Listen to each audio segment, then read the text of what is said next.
Halo semua, selamat datang kembali di channel YouTube saya, Charles Lee. Bagaimana kabarnya buat kawan-kawan semua? Saya harap kawan-kawan semua dalam kondisi baik ya. Kemudian portofolionya bisa grow dan tetap hasilkan cuan dari pasar modal Indonesia. Oke, pada kesempatan kali ini saya akan membahas apa? Pada kesempatan kali ini saya akan membahas satu saham ya, yang sangat teman-teman ketahui. Saham ini dari sektor konstruksi ya, Adikarya. Karena kenapa saya bahas Adikarya? Karena kalau teman-teman lihat ya, beberapa hari ke belakang saham Adi ini mulai ada kenaikan ya, signifikan. Apakah ini menjadi tanda bahwa dia mulai bergerak patah tren ya, yang tadinya cenderungnya downtrend mulai sideways hingga uptrend? Apakah teman-teman bisa manfaatkan momentumnya? Pastikan teman-teman tonton video ini sampai selesai.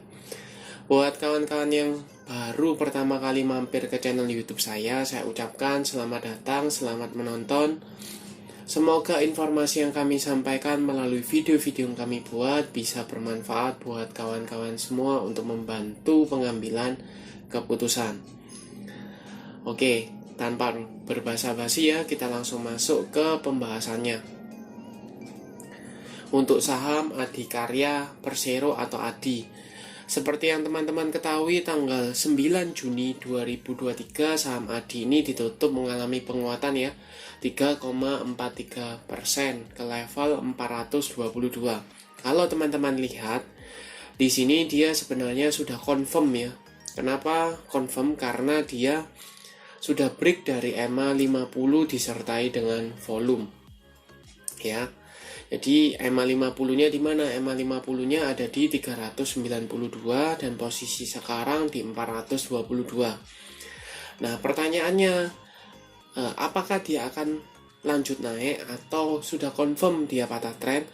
Kalau secara mayor belum ya, belum patah tren, tapi kalau secara minornya kita bisa lihat di sini dengan menarik dua garis ya, dinamis trend line, itu jelas bahwa dia patah tren ya, secara minor patah tren. Apakah akan berlanjut? Kita tinggal lihat ya, konfirmasi apakah dia mampu break area resist minornya ini.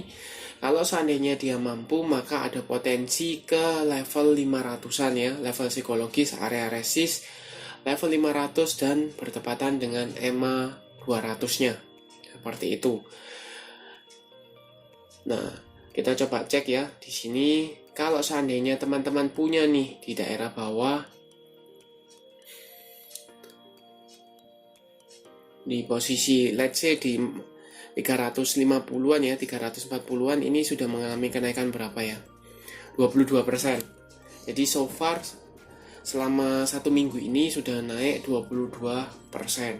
Nah, apakah akan berlanjut? Kalau menurut saya dilihat dari potensinya ya, yang sebelumnya dia downtrend parah, kemudian volumenya mulai meledak di beberapa minggu ini atau beberapa hari ini, kemungkinan dia akan rehat dulu ya.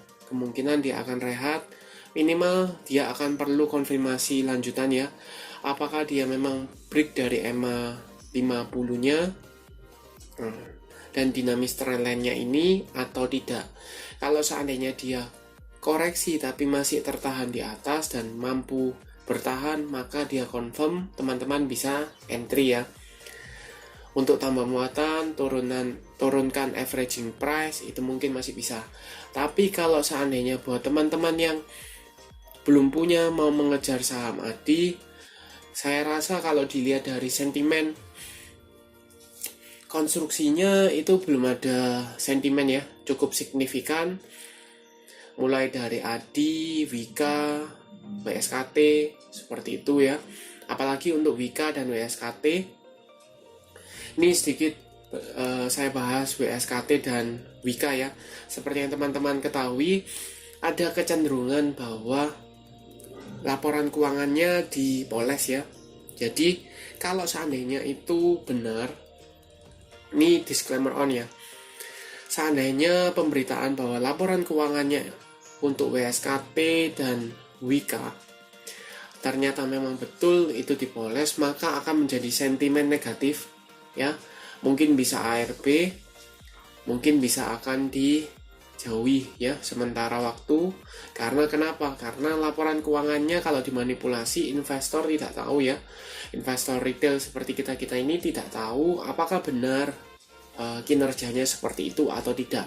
Nah, tujuannya untuk apa kalau seandainya dia mempoles?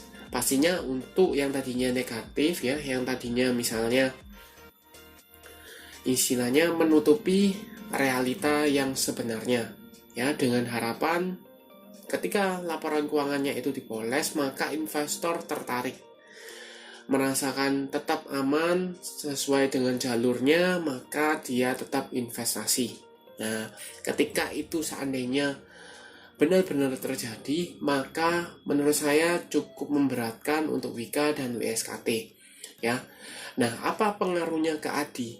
Teman-teman perlu ingat, kalau sektoralnya yang dalam pandangan atau dalam pantauan seperti ini, maka pergerakannya juga akan sedikit banyak terpengaruh ya. Untuk Wika dan WSKT cenderungnya masih tidak kemana-mana ya, malah cenderungnya turun. Tapi ADI ini sudah mengalami kenaikan 22% ya. Apakah ini sentimen sementara, maksudnya pergerakan dari ADI-nya?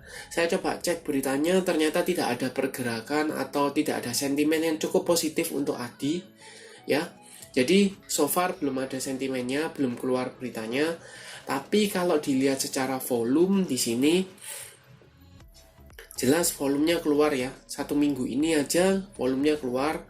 Garis MACD yang tadinya mengarah ke bawah sekarang mulai perbalikan arah dan mengarah ke atas. Mengindikasikan apa? Mengindikasikan ada dorongan beli di sini. Apakah akumulasi? Kita coba cek ke broker summary-nya. Ini saya coba cekkan ADI ya selama 1 minggu dengan value net. Ini jelas di sini bahwa ada akumulasi ya. Oleh siapa? Oleh CC, HP, Kaset, BK, dan MG.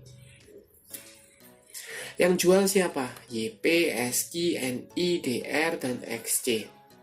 Ya. Seperti itu. Harga rata-rata teman-teman bisa cek ya, 300 sampai dengan 400. Posisi kalau 420 ini sudah floating profit ya. Seperti itu. Jadi kalau seandainya buat teman-teman yang belum punya, lebih baik tunggu dulu ya, konfirmasi lanjutan lebih baik. Kenapa? Ini mungkin bisa jadi fast breakout ya. Teman-teman bisa tunggu dulu konfirmasi apakah dia mampu breakout, bisa breakout dari resistnya ini sekaligus atau dari dinamis trendline ya. Atau teman-teman mau patokan boleh di EMA 50. Biasanya ketika dia breakout ya, dia breakout itu maka dia akan meretest dulu yang tadinya resisten menjadi support kan. Jadi di retest supportnya apakah betul mampu bertahan atau tidak ya. Takutnya teman-teman hajar sekarang kemudian dia meretest dan dia gagal turun kembali, teman-teman nanti rugi ya. Seperti itu. Jadi solusinya atau kesimpulannya bagaimana? Kesimpulannya teman-teman bisa pantau ya untuk saham ADI, khusus untuk ADI ya. Untuk WSKT maupun Wika bukan berarti sahamnya jelek, cuman sedang ada problem atau pemberitaan bahwa laporan keuangannya diduga ya, diduga dipoles atau dimanipulasi.